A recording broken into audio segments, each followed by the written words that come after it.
শাহজাহান ৮ নম্বর ওয়ার্ডের সালাটি থেকে যে রোডটি ক্যানেল অর্থাৎ নীলসাগরে লেগেছে, সেই রোডটি নদীর বুড়ি তিস্তার কারণে নদীতে বিলীন হয়ে যাচ্ছে। অত্র এলাকার গ্রামবাসী শত শত বাড়িঘর আছে, এখানে মসজিদ আছে, এখানে কবরস্থান আছে। সুতরাং এই রাস্তাটুকু যদি ভেঙে যায় তাহলে এই গ্রামটি প্লাবিত হবে, কবর প্লাবিত হয়ে যাবে, মসজিদ প্লাবিত হয়ে যাবে।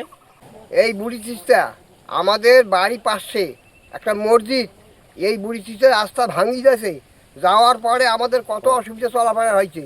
এই রাস্তা যদি আমার না এই ঠিক না হয় তাহলে আমাদের সবাই নষ্ট হয়ে যাবো।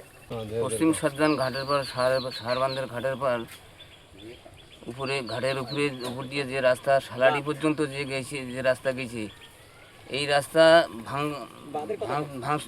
ভাঙচুর শুরু হয়ে গেছে। নদীর বন্যাতে ভাঙন শুরু হয়ে গেছে।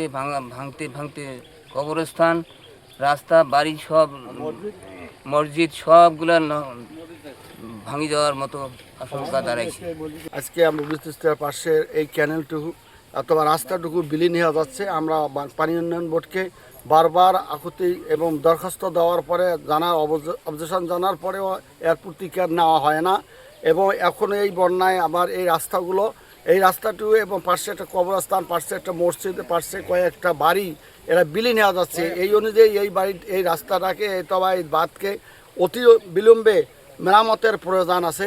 এই অনুযায়ী আমি ঊর্ধ্বতন কর্মকর্তা পানি উন্নয়ন বোর্ডকে এবং এই ব্যাপারে আমি আকুল আবেদন করি যে অতি শীঘ্রই যদি এই বাঁধটা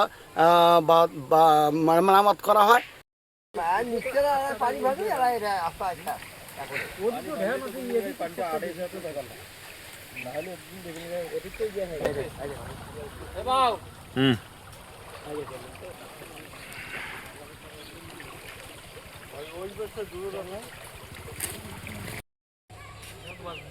মানে আর একটু বাড়লে তো শেষ।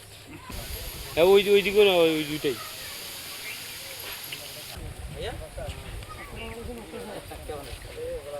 একটা ফটো